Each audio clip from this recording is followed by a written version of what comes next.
right. So, I built my own pit box. We had an old one before, and it needed to be replaced. Didn't fit where we wanted it to fit in the trailer. So we sold that, and we built a new one.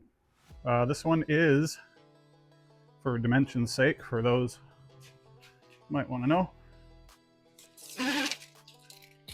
overall width, just under 2 feet.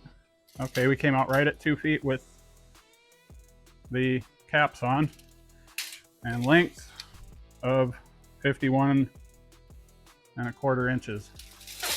This was made to fit under our tire rack in our trailer, so it is specific size for that.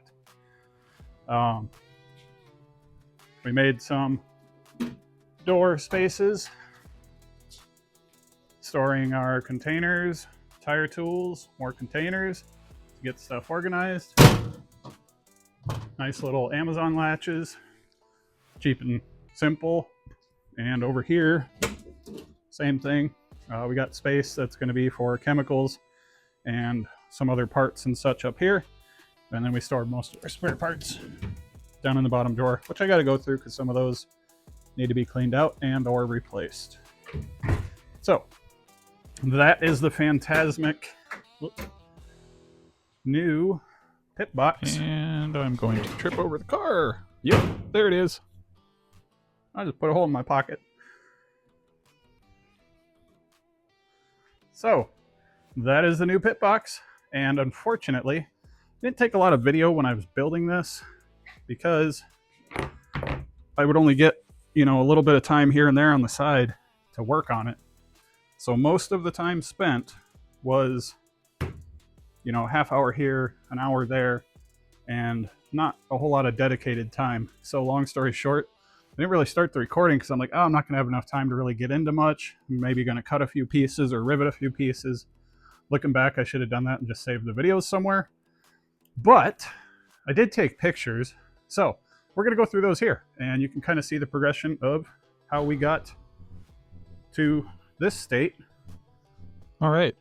So I started by setting the height, which coincidentally was the width of a 2x4. And I mocked everything up, got everything tacked in place, and tried to figure out where everything was going to live with the wheels and the tires, and continued on with the tacking. Once I had kind of the rough shape tacked in, I was able to get the box lined up, bolted in, all that. There are bolts going through the bottom of the toolbox into the base of the structure there. Once the structure was complete and tacked, put the toolbox back in, put the box drawers back in, and I started mocking up my shelves. Down on the bottom there, you can see that I was targeting to have tall enough for gallon jugs to fit in and different things like that. I used wooden shelves because this is only about 11 inches wide. Nothing terribly heavy is going to go in here. And once I had those kind of in place, they get screwed on to the angle iron brackets that are actually supporting them.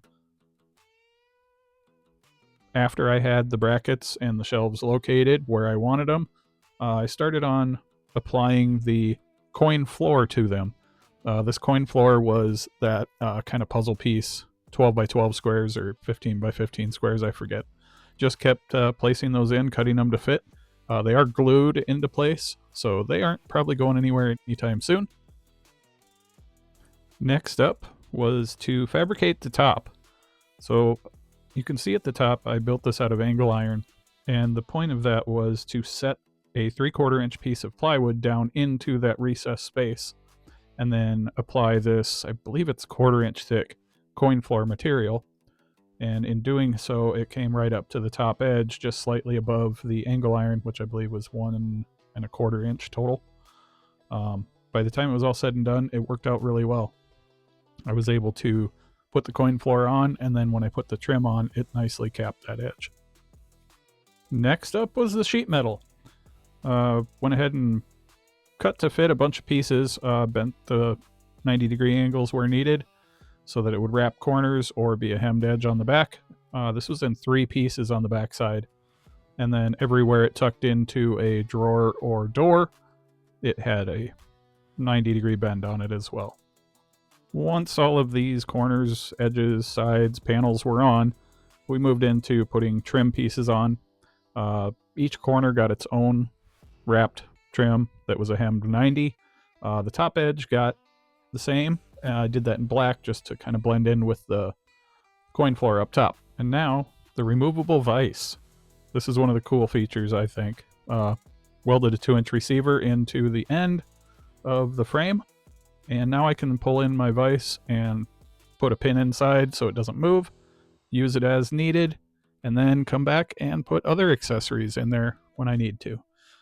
Really does work out. This 2-inch receiver is kind of a way to do all these different things of a vise. I'm going to have a tire tool possibly on there later. We'll see how that goes. Handle, and yeah, a couple other things that maybe happen, maybe don't. So there you have it. That's how we got from point A to point B, a pile of steel, to a completed rolling tool cart / pit box for racing. In our case, could use this for even your normal garage toolbox, which would be pretty cool. I suppose if you're a fab guy, stick all your fab tools in the end or whatever. You can take a $300-400 toolbox and expand it with a couple $100 more and have a lot of useful space customized the way that you need it. And mine doubles as a workbench and even has a vise. So there's that. Anyway, thought you might like to see it. All right, till next time. See ya.